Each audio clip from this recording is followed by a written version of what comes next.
ఇది ఇద్దరు స్కూల్ లీడర్ల కథ. వాళ్ళిద్దరూ రెండు పూర్తిగా భిన్నమైన దారుల్లో ప్రయాణిస్తున్నారు. ఒకరి దారి విజయం వైపు వెళ్తుంటే మరొకరిది పతనం వైపు సాగుతోంది. ఈ విశ్లేషణలో వాళ్ల ప్రయాణాల్ని టెక్నాలజీ ఎంతలా ప్రభావితం చేసిందో చూద్దాం. ఇక్కడ ఒకరు సురేష్, మరొకరు నరేష్. సురేష్ స్కూలేమో అభివృద్ధి పథంలో దూసుకుపోతోంది. మరోవైపు నరేష్ స్కూలేమో సమస్యలతో సతమతమవుతోంది.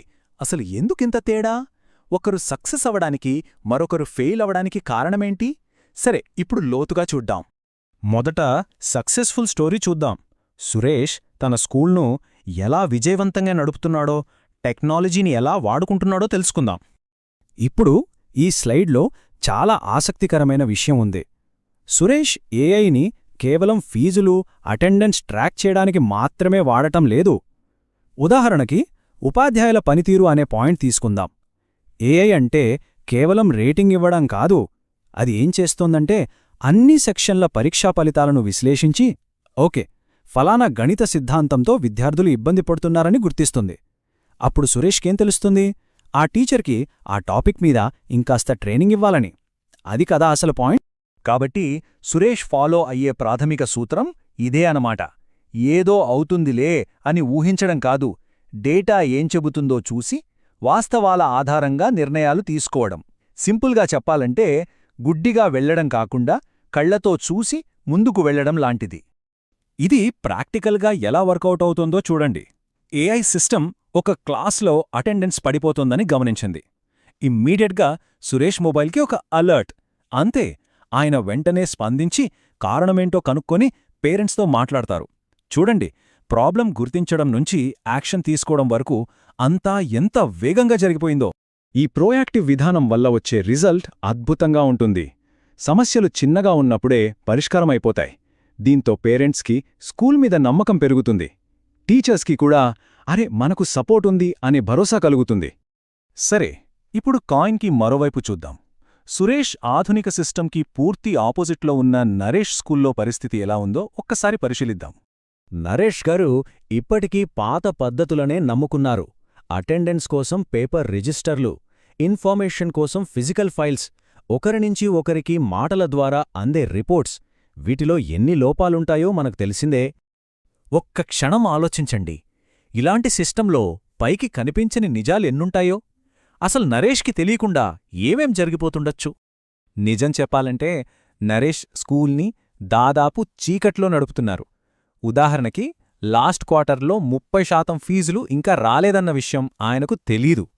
8వ తరగతిలో చాలామంది పిల్లలు ఆల్జీబ్రాలో ఫెయిల్ అవుతున్నారని, సిలబస్లో ఎక్కడో ప్రాబ్లం ఉందని ఆయన గమనించలేకపోతున్నారు.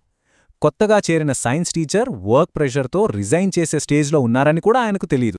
ఇక్కడ చాలా ప్రమాదకరమైన విషయమేంటంటే ఏదైనా సమస్య బయటకొచ్చేసరికి జరగాల్సిన నష్టం జరిగిపోతుంది. పేరెంట్స్ కంప్లైంట్ చేశాకో, టీచర్ రాజీనామా చేశాకో తెలిసాక ఏం లాభం? అప్పటికే పరిస్థితి చేయి దాటిపోతుంది. సరే, ఇప్పుడు ఈ రెండు స్కూల్స్ని పక్కపక్కన పెట్టి చూద్దాం. వాళ్ల మేనేజ్మెంట్ స్టైల్స్ వల్ల వచ్చిన రిజల్ట్స్ని డైరెక్ట్గా కంపేర్ చేస్తే ఆ గ్యాప్ ఎంత పెద్దదో మనకు స్పష్టంగా అర్థమవుతుంది. ఈ టేబుల్ చూడండి, ఎంత క్లియర్గా ఉందో. ఒకే సమస్య, టీచర్ల పనితీరు. వీళ్ళిద్దరూ ఎలా హ్యాండిల్ చేస్తున్నారో గమనించండి. సురేషేమో డేటా చూసి ప్రాబ్లం రాకముందే టీచర్కి సపోర్ట్ ఇస్తున్నాడు. నరేషేమో కంప్లైంట్ వచ్చాక డ్యామేజ్ కంట్రోల్ చేస్తున్నాడు.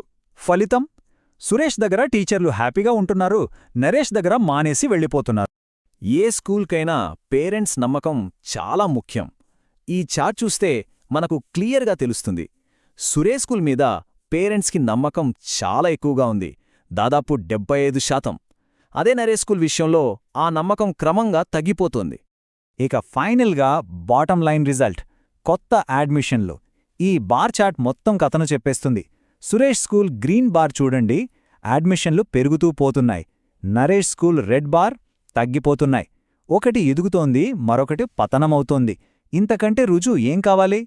కాబట్టి ఈ మొత్తం కథ మనకు ఒక బలమైన, స్పష్టమైన పాఠాన్ని నేర్పుతోంది.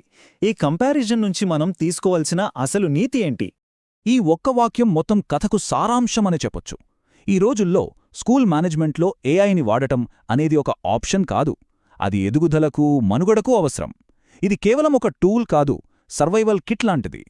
ఈ కథ స్కూల్స్ గురించి అయినప్పటికీ దీనిలోని నీతి అన్నింటికీ వర్తిస్తుంది. మనం పనిచేసే చోటైనా, మన సంస్థలోనైనా మన సిస్టమ్స్ ఎలా ఉన్నాయి? అవి ముందుచూపుతో అభివృద్ధి కోసం కట్టబడ్డాయా, లేక సమస్యలు వచ్చాక స్పందించే మనుగడ కోసం ఉన్నాయా? ఎందుకంటే మనం ఎంచుకునే మార్గాన్ని బట్టే భవిష్యత్తుంటుంది.